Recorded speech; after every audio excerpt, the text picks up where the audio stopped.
The sea took him, but his legacy remains. On July 20th, 2025, the entertainment world lost one of its brightest voices. Malcolm Jamal Warner, forever remembered as Theo from The Cosby Show, drowned on a beach in Costa Rica. He was only 54, on vacation with his family. No one saw it coming.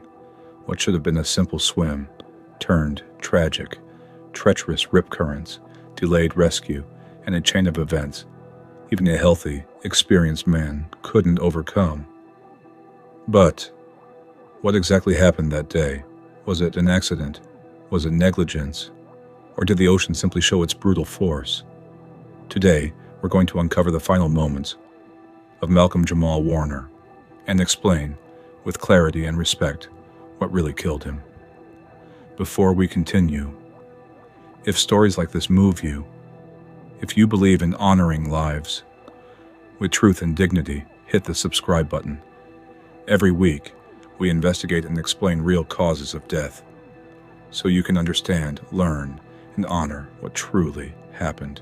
Let's keep these stories alive. What happened? A family trip, a swim, a disaster. It was a warm Saturday morning in Limon, one of Costa Rica's most stunning regions.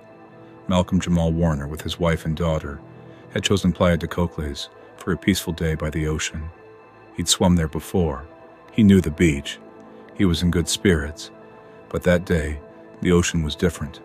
The rip currents were strong, unpredictable, and dangerous, even for skilled swimmers. Witnesses said Malcolm entered the water shortly before 11 a.m. Minutes later, he was seen struggling against the current, desperately trying to swim back to shore. Bystanders rushed to get help.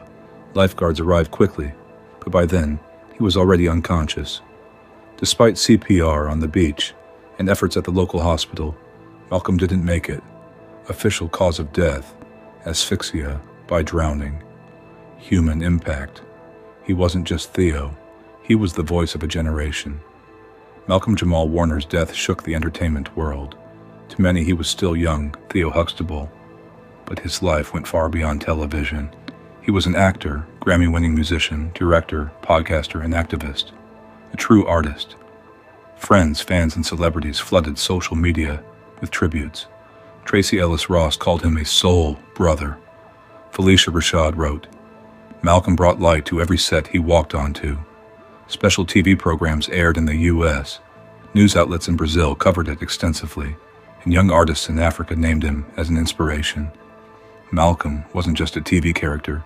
He represented a sensitive, intelligent, emotionally open form of black masculinity, rare for his time. His voice on Not All Hood, his poetry, his jazz compositions, all revealed a man who chose to turn pain into art and legacy. And now, that legacy must be remembered. The mechanism of the attack. Drowning isn't loud, it's silent and brutal. Despite what most imagine, drowning usually doesn't involve screaming or flailing arms. It happens quietly and fast. In Malcolm's case, it began with a rip current, an invisible but powerful force that pulls swimmers away from shore. Even as a strong swimmer, he was overcome by two fatal factors: muscle exhaustion. The more he fought the current, the more his body wore down. Involuntary water inhalation.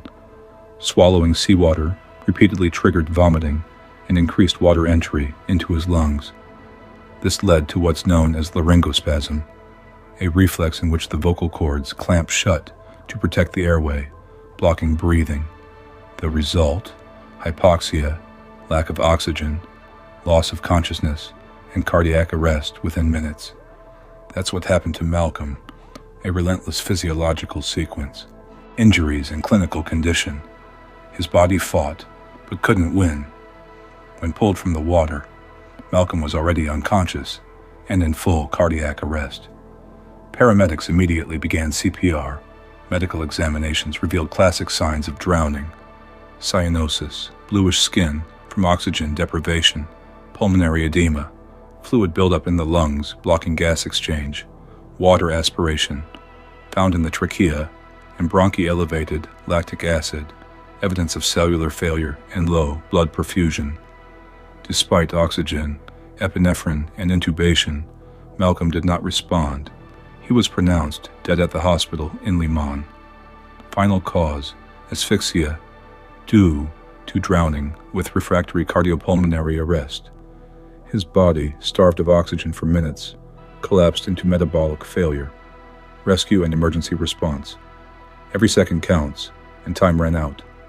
The rip currents at Playa de Cocles are notoriously strong, especially in July and August. Though lifeguards were present, the area Malcolm swam in was more isolated. The time between the first cries for help and the lifeguard's arrival was estimated at 4 to 6 minutes. For someone drowning, that's an eternity. Rescuers pulled Malcolm from the water quickly, but he was already unresponsive. He was rushed to the hospital, where efforts continued for over 40 minutes before he was declared dead. No external trauma, no signs of violence, just a body exhausted and defeated by the sea. Investigation and aftermath. A natural accident, a permanent loss. Costa Rica's national police opened a routine investigation, as is standard with foreign deaths. An autopsy confirmed mechanical asphyxia due to submersion. There was no alcohol, no drugs, and no signs of foul play. The U.S. consulate supported the family through the process. Back in the U.S., the shock was enormous. Malcolm's final podcast episode, recorded just 2 days before his death, ended with the line, "We're here to heal, not to hide." Fans took it as a symbolic farewell. Tributes came from actors, musicians, athletes, and journalists. His death also sparked renewed awareness about the dangers of rip currents in tourist destinations. Local governments and NGOs launched new safety campaigns. The sea took his body, but not his voice. Malcolm Jamal Warner passed away at 54, but the legacy he built, through his art, his voice, his truth, is eternal. He made us laugh. He made us think. He made us feel. As Theo, he mirrored a generation. As Malcolm, he was the soul behind countless stories, struggles, and songs. Death may have silenced his body, but his work continues to echo. If this story touched you, like the video and subscribe to the channel. Even the strongest need care. Respect the ocean, value life, share the legacy,